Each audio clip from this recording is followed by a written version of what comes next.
Hi, I'm Asherah Rose. I'm in Ghana at the moment, in the region of where are we? This is Ada. Say it loud. Ada. Ada? Yeah. Okay, we're in Ada. We're still in Accra, or are we outside of Accra? We're outside of Accra. Okay, we are outside of Accra. You know me, I'm in the middle of nowhere, okay? The driver's taken me here and I'm safe. But we're at a place known as the Ancestral Village, and this is an amazing place. We've just started our tour. We're not allowed to video when the grill, which is kind of like a tour guide, but obviously he doesn't refer to himself as a tour guide because it's this ancestral land. It also has a huge link to slavery. So there are significant buildings that on the land or the property that date back as far as the slavery days. So there's a lot of history here, a lot of symbolicness. They've done their research, etc. And that's what we're being taken around. But we're not allowed to record him talking because of the intellectual property. So we've got to take our way around. So even though he's just explained these three beautiful buildings to me, half of it was in African, but I would definitely try my best to kind of give you the bits that I do know. But without knowing the name of this, he's saying to me that there are lots of tribes in Africa. There was a time when Africa just was one country. It wasn't divided up into these different countries. Okay, it was just seen as one country as opposed to a continent. And this literally symbolizes the amalgamation of many different African tribes coming together with their own signs and symbols. And this one represents or has significance with the bamboo, which is why it's got these coming out of it. It's also got the traditional African bird, if you can see it up there, which is known as say the name, sorry Sam. Sankofa Yenchi. Sankofa Yenchi, which means it's not taboo to go back for what belongs to you, which is just amazing. I love that.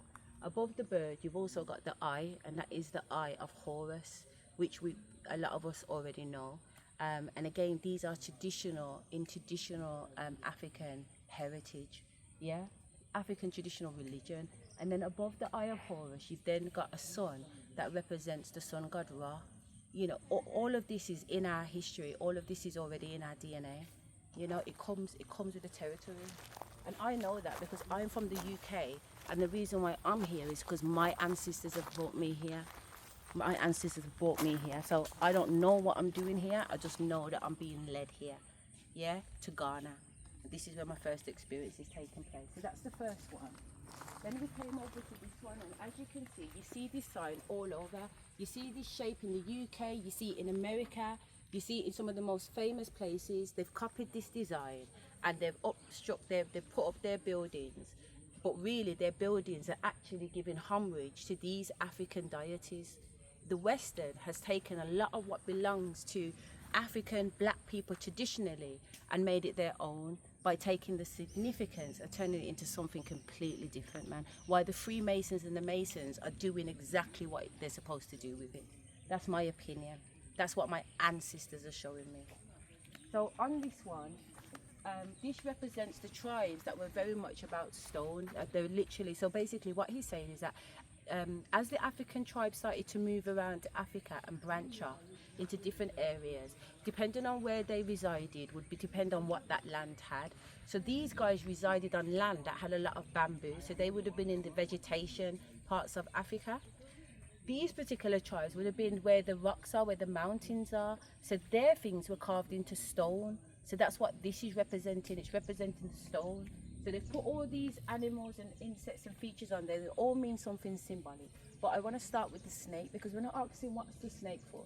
He said the snakes represent water. And I was like, water? Because we don't usually associate snakes with water. But he said, yeah, these people were water people too. And it actually, the snake represents the way the water would hit rock. When water got to a rock, because it's dense, because it can't be penetrated, the water would have to find another way to go. So the fact that the snake coils around the square of the shape of this monument reflects how water moves around things when it can't penetrate it. It will just flow and find another way. He then says to me that I could pick any symbol that stuck out for me. And the symbol that stuck out for me was this one, the snail. I says to him, I don't know why. I gave him what I was feeling. And he said, it's interesting that you've chose that because the snake represents fertility and it represents solitude. And I said, I definitely can relate to that because I've been in solitude for about 5 years now. And he was just saying that the reason why they honor the snail and what it represents, because they're saying that in order to grow, in order to elevate, in order to ascend, one must sit down with self in solitude. One must know when to depart away from everyone and everything, and just sit with themselves in their shell. And it's so significant to me because me and my children in the house, 2022, when Spirit says to me, they says to me, I'm a mermaid and you're a shellfish. And basically they said, you're not selfish, you're a shellfish. And when I asked them to explain that, they says that a shellfish needs to go inside and go into their shell. So what they started to do is that my headscarf, they would have me sitting under my headscarf, and while I was under my head wrap, I'm alchemizing because I'm under my shell. I'm a shellfish. It probably doesn't make any sense to you, but I'm telling you now, it makes so much sense to me. And then obviously the fact that it represents fertility. I've got 5 babies. I love children.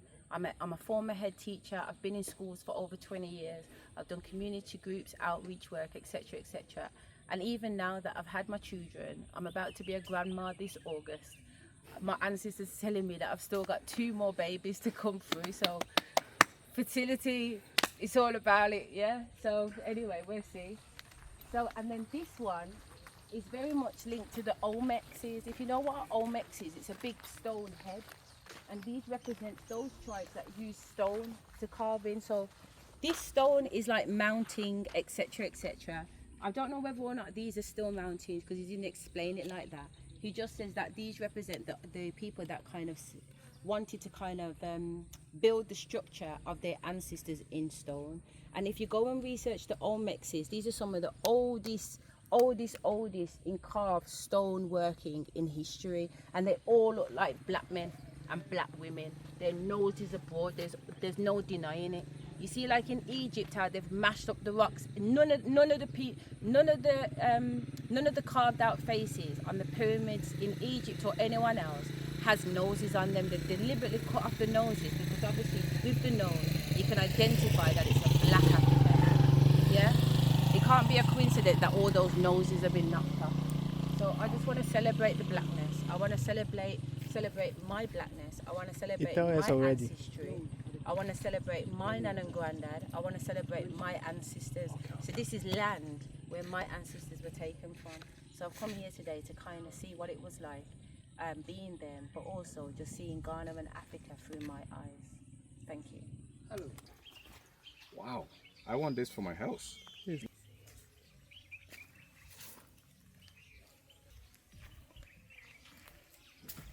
the battery, yeah.